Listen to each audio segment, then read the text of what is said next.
Dua truk bermuatan batu terseret banjir lahar hujan Gunung Semeru di Sungai Dam Gondoruso, Desa Gondoruso, Lumajang, Jawa Timur, Selasa siang. Sebelumnya, kedua truk bergerak menuju tepi sungai, namun ban belakang truk ambles hingga kedua truk terjebak di tengah sungai. Beruntung kedua sopir selamat setelah melompat dari kemudi sebelum banjir lahar hujan menerjang. Tidak ada korban jiwa dalam peristiwa ini, namun jalur alternatif Lumajang Malang kembali tutup. Banjir ini membawa material vulkanik berupa pasir dan juga batu sehingga merusak jalur alternatif. Banjir terjadi setelah hujan deras mengguyur wilayah puncak Gunung Semeru.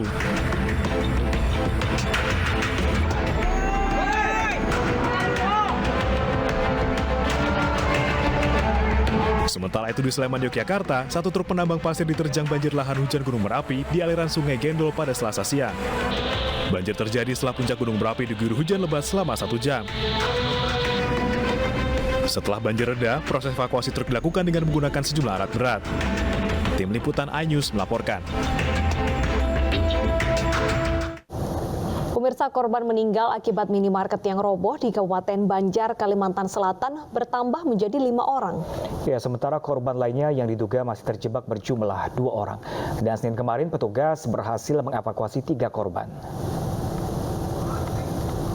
Yang digabung Alfamart gambut roboh. Alfamart gambut roboh.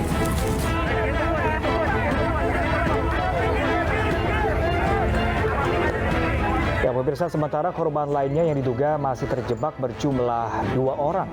Senin kemarin petugas berhasil mengevakuasi 3 korban. 2 diantaranya meninggal dunia dan 1 korban selamat. Korban meninggal berjenis kelamin perempuan yang diketahui sebagai Misnawati. Sementara korban selamat adalah Akbar Yansyah yang saat ini dalam kondisi kritis di Rumah Sakit Islam Sultan Agung Banjarbaru. Pihak kepolisian terus berkoordinasi dengan Basarnas untuk tetap melakukan evakuasi dan pembersihan puing-puing bangunan.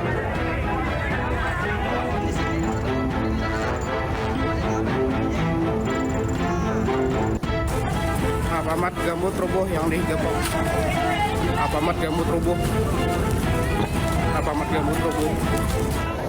Dan pemirsa, sudah bersama kami, yaitu Bapak Kasih Operasi Basarnas Banjarmasin, Kalimantan Selatan, ada Bapak Wasino. Halo, selamat siang Bapak. Ya Bapak, ya, hingga... Selamat siang Pak Wasino. Iya, selamat siang. Ya Pak Wasino. Ya. Ya, bisa mendengar suara saya dengan jelas Pak Wasino. Di sini ada Deta dan juga Pram. Ya, ini bisa diterima. Di suara bisa diterima nih.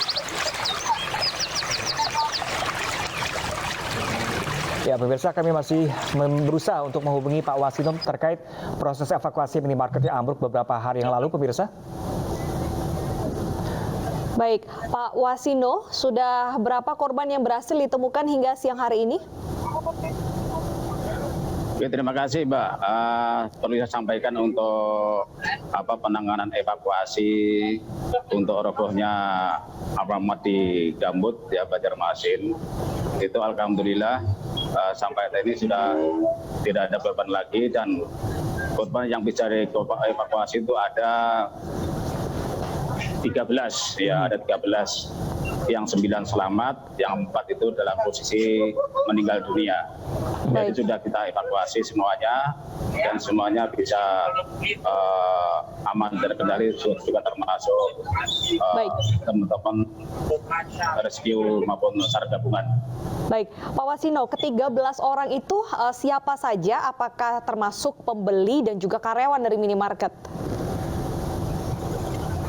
Mbak, jadi 13 itu ada pengunjung sama karyawan, ya, pengunjung sama karyawan daripada Alfamart tersebut. Ya, Pak Wasino, informasi yang kami dapatkan sebelumnya, ini ada dugaan ada 2 orang yang masih tertimbun di sana. Apakah benar demikian, Pak Wasino? Apakah sudah seluruhnya berhasil dievakuasi?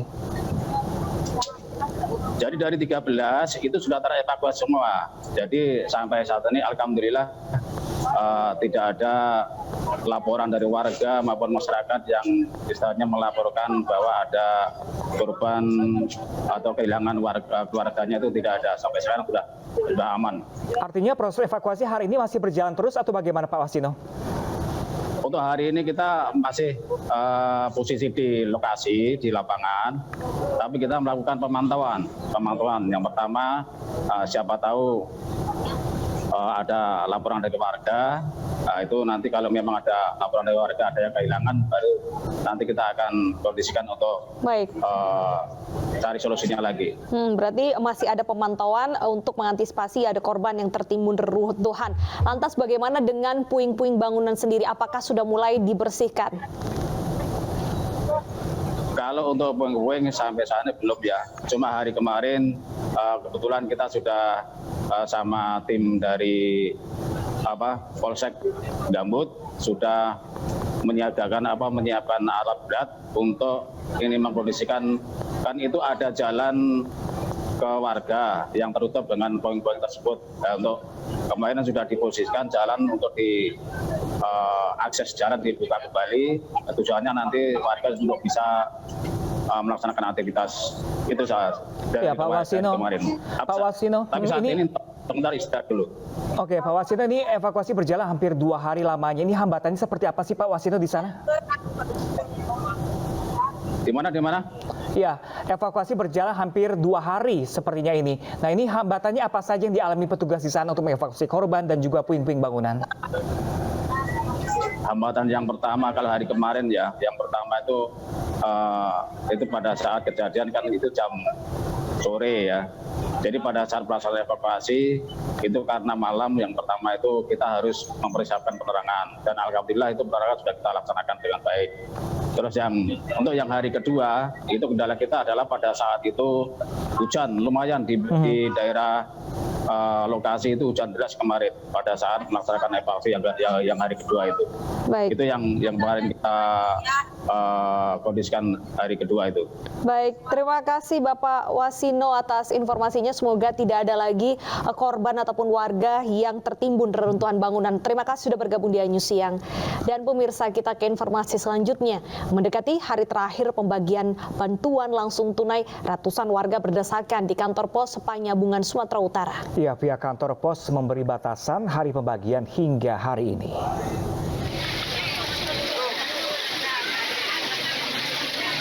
Antrian pembagian bantuan langsung tunai ini terlihat sejak pagi di kantor pos Panyabungan, Mandailing, Natal, Sumatera Utara. Dengan membawa kelengkapan identitas seperti KTP dan kartu keluarga, warga antre menunggu giliran pembagian BLT. Bagi warga yang telah mendapatkan bantuan tunai, pihak kantor pos mewajibkan penerima untuk difoto disertai uang tunai dan kartu identitas. Warga mengaku senang mendapat bantuan tunai untuk dapat membeli kebutuhan jelang Lebaran. Pada pembagian BLT kali ini, kantor pos Panyabungan menyalurkan bantuan kepada 2.000 warga dengan masing-masing menerima uang tunai sebesar Rp900.000. Untuk memastikan seluruh warga mendapat bantuan tunai, kantor pos akan memperpanjang waktu pembagian kepada warga yang belum menerima. Dari Mandailing, Natal, Sumatera Utara, Ahmad Hussein Lubis, iNews melaporkan.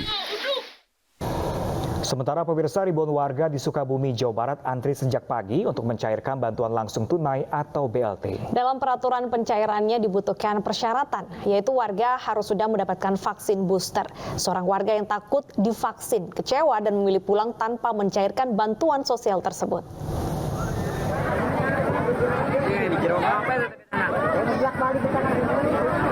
Ribuan warga mengantri di Balai Desa Palasari Hilir, Kecamatan Parungkuda, Kabupaten Sukabumi, Jawa Barat untuk mencairkan uang bantuan sosial sebesar Rp500.000. Dalam pencairannya, para penerima bantuan sosial diwajibkan membawa sejumlah dokumen persyaratan. Salah satunya yaitu harus sudah mendapatkan vaksin COVID-19 dosis ketiga atau vaksin booster. Seorang warga yang takut divaksin memilih pulang tanpa mencairkan bantuan. Ruasa gitunya abdi mah kumaha abdi mah jadi sieun gitu Bapak. Gaduh nyawa lagi kur hiji panjang umur kan. Jadi nggak divaksin Bu belum? Abdi mah mau divaksin gitu. Terus gimana dong Bu? Ini kan persyaratannya harus ada vaksin Bu. Nggak apa-apa nggak keambil atau gimana? Terserah lah mau pulang aja. Oh gitu. Terserah lah.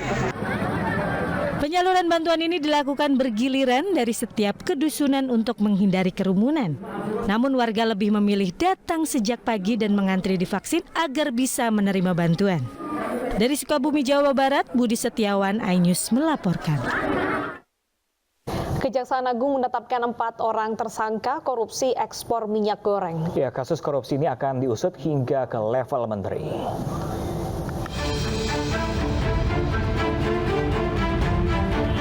Kejaksaan Agung menetapkan 4 tersangka dalam dugaan korupsi pemberian fasilitas ekspor CPO atau minyak sawit mentah. 1 orang tersangka merupakan Indra Sari Wisnuwardana, Dirjen Perdagangan Luar Negeri Kemendag. Sedangkan 3 tersangka lain merupakan pihak swasta. Perbuatan para tersangka menyebabkan kerugian perekonomian negara, kemahalan serta kelangkaan minyak goreng.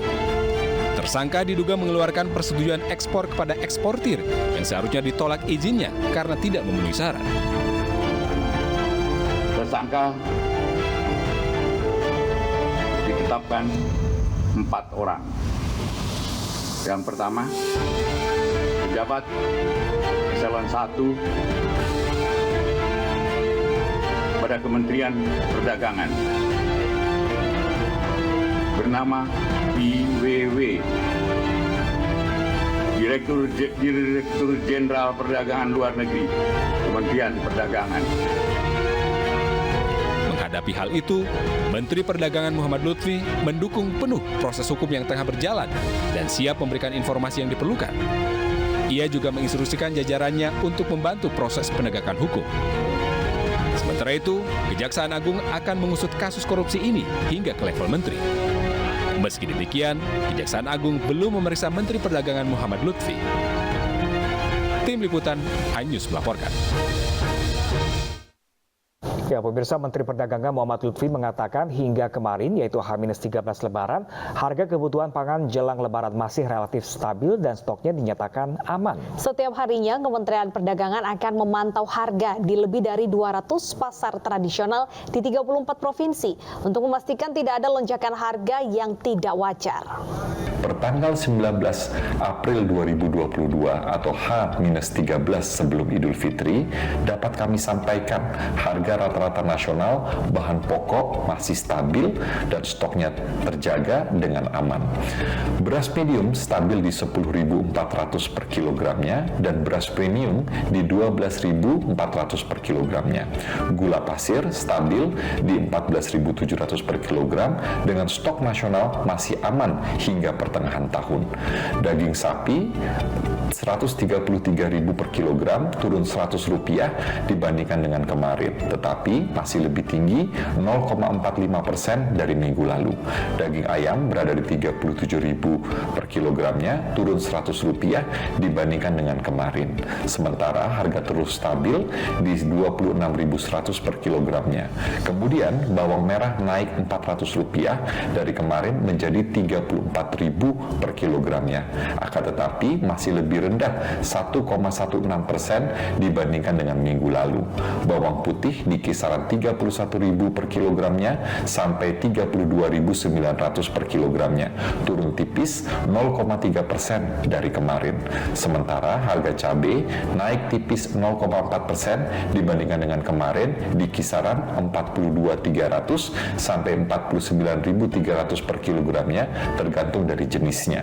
Kedelai hari ini stabil 13.900 per kilogramnya, tepung terigu stabil di 11.300 per kilogramnya. Minyak goreng kemasan premium naik tipis Rp100 dibandingkan dengan kemarin menjadi 26.400 per liternya dan kemasan sederhana juga naik Rp100 menjadi 23.800 per liternya. Untuk informasi yang lebih rinci dapat diakses di www.ews.kemendag.go.id. 2 pekan jelang Lebaran, aktivitas mudik mulai terasa di sejumlah daerah. Selengkapnya sesaat lagi pemirsa, tetaplah bersama kami.